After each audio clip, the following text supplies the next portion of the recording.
Hello and welcome to another exciting edition of Naked Truth. Today we are looking at second part of human sacrifices in the Bible. In the last episode, we examined the sacrifice of children as a cultural requirement under the Jewish law in the Bible, and how sacrifice of children was very rampant, was very widespread, and that these sacrifices, far from being an annoyance or an abomination to the God of the Bible or to Jehovah or Yahweh, it was actually, it appears from the Bible scriptures, the scriptures we examined, they appear to have been decreed by him, and that his annoyance appears to come when sacrifices were made in the name of a different deity and not in his name. I also looked at the sacrifice of Abraham, or attempted sacrifice of Abraham, of his son Isaac, as part of the culture or law to sacrifice firstborn sons to Jehovah. Now the link to those videos, that video is at the end of this one, so you may do well, if you haven't seen it, to look at this video to see what it was all about. Today we are looking at other examples of human sacrifices in the Bible, especially of adult human beings. Now, the first example of sacrifice of human beings, adult human beings, to Jehovah or to Yahweh in the Bible is the sacrifice of Jephthah, of his daughter, to the God of Israel, to Yahweh.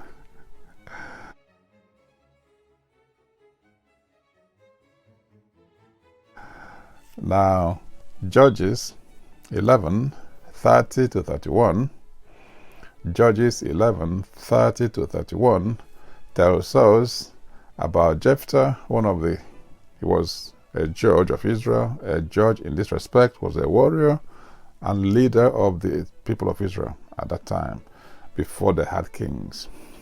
So he was like a king here.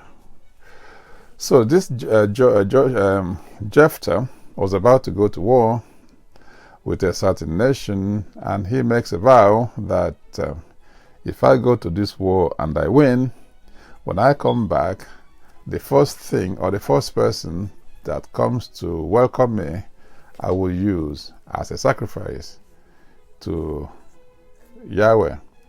So he promised Yahweh to sacrifice the first thing that comes to greet him. And when he went and came back,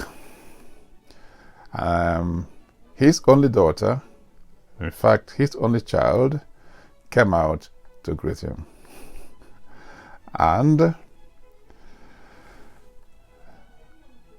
he said to the girl, I'm sorry, I have promised God that whoever comes out to meet me first, I will sacrifice him to you.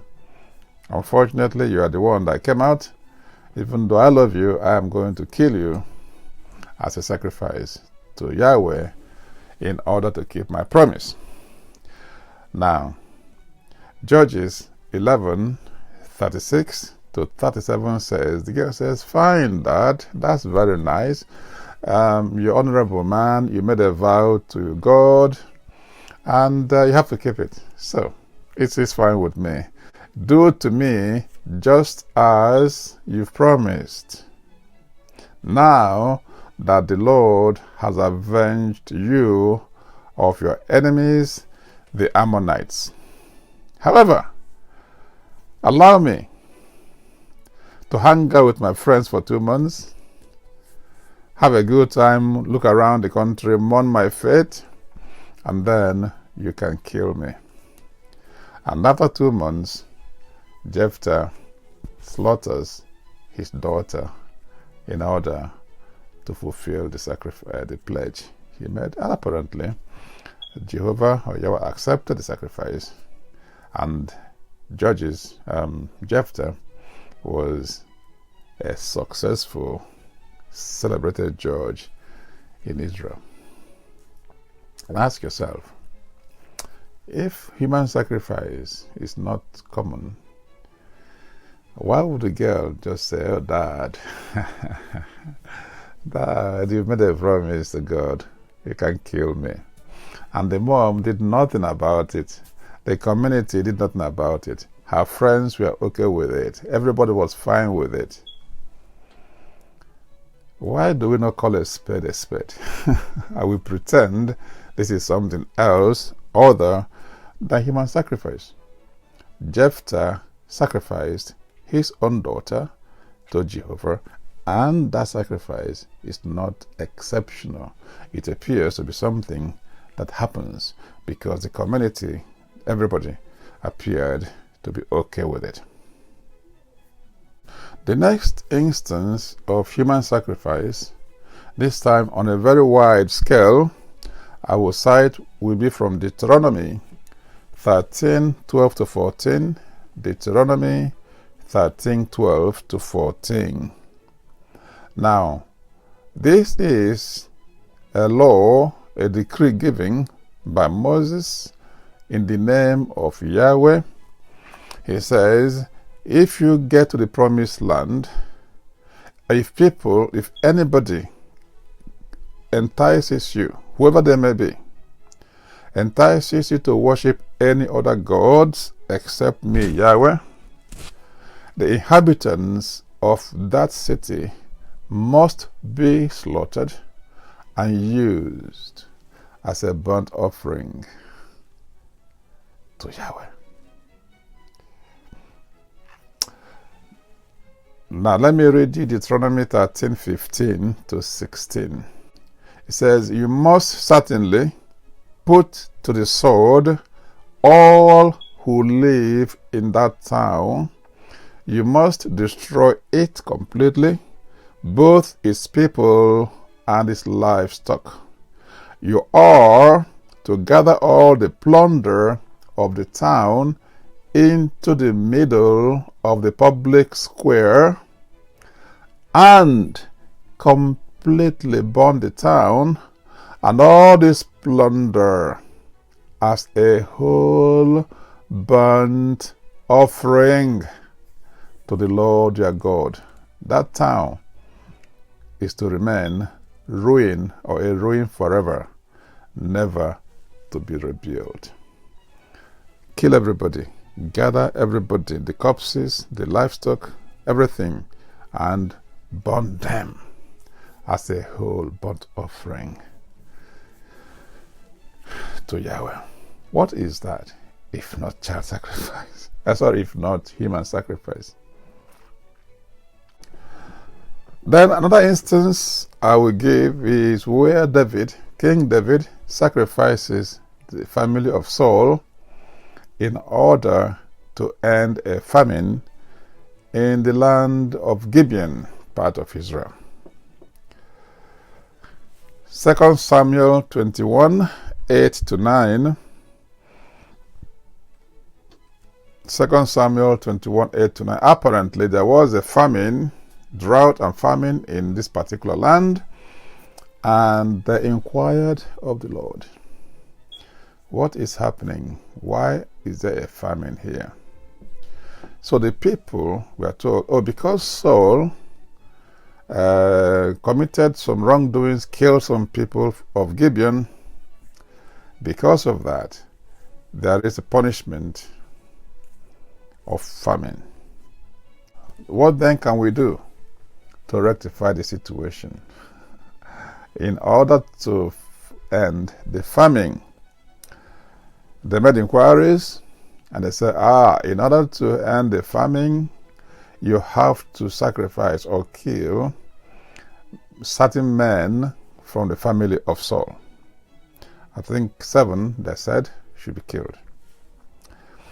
2 Samuel 21:8 to 9 says, In order to end the famine in the place, they said, what will please God will be to kill 7 men in Saul's family. And David selected 7 men from Saul's family and handed them over to the people of Gibeon, and who killed them and exposed their bodies on a hill before the Lord, before Yahweh. Essentially, they killed them as a ritual sacrifice to Yahweh. And the famine ended. Things became fine. Yahweh enjoyed the slaughter. That is human sacrifice, isn't it? Next incident of human sacrifice was in 2 Kings 23, verse 20, where King Josiah, who, as we saw in previous videos, was trying to restore the worship of Yahweh in Israel. And so he rounded up the priests of Asherah, the priests of Baal, the priests of Molech, and slaughtered them all on the high places, on the altars, and burned them and their bones. And this was said to be in fulfillment of a prophecy that a future king will sacrifice the priests of the high places, the priests of these foreign gods or deities, in the place they were using to worship. And that sacrifice will be in honor of the God of Israel, the one we call Jehovah or Yahweh. So the priests of foreign gods were sacrificed on their altars as a burnt offering or ritual sacrifice to Yahweh. Now, the last incident of sacrifice in the Bible I'm going to cite, and this is by no means all of them, just some of them, was the sacrifice of Jesus. The ultimate sacrifice, we are told, of Jesus.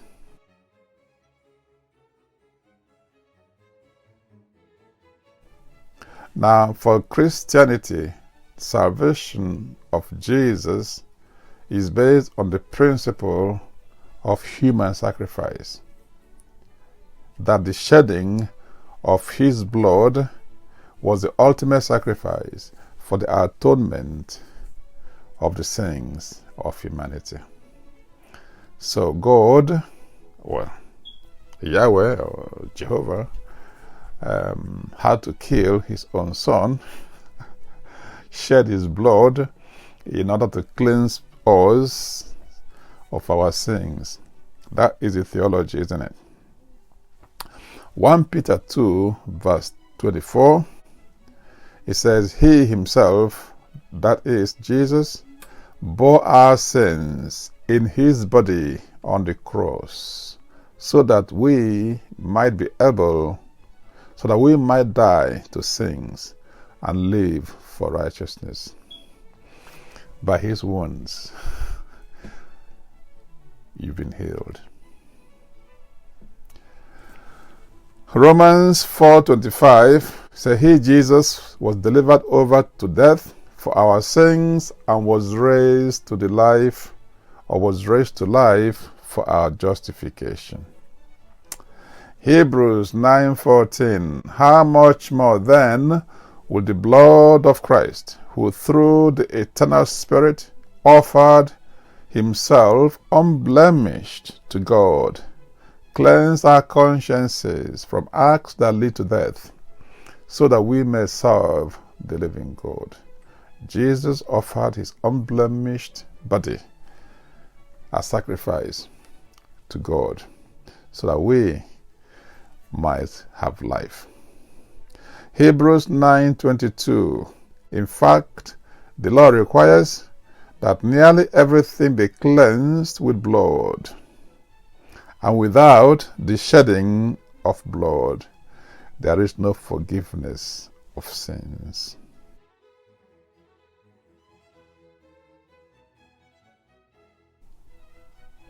So, the sacrifice of Jesus was an extension of the doctrine or the principle or the practice of human sacrifice among the Jews, because burnt offering, killing animals, burning them, burning food produce, burning flesh, children, human beings, everybody, all these burnings and offerings was common practice among the Jewish people in the Bible, because without the shedding of blood, you cannot reach Jehovah or Yahweh. That is the practice. So Jesus was killed, as according to the Bible, as the ultimate sacrifice. And that's an example of human sacrifice.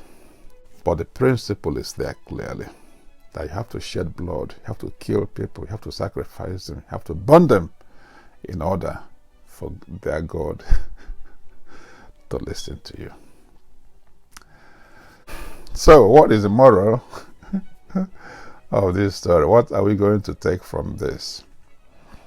You see, I am doing this exposition to show that far from the claims in Judaism or Christianity, there is nothing special about the God of the Bible, whether it is Elohim or it is Yahweh you call him or whatever name you call him, because the practices he decreed were practices which are in today's world very abhorrent, many of them, of course, not all of them, and which are probably the kind of things done in the name of deities of other nations, whether in Canaan or elsewhere, that is called heathen or pagan or demonic or idolatrous.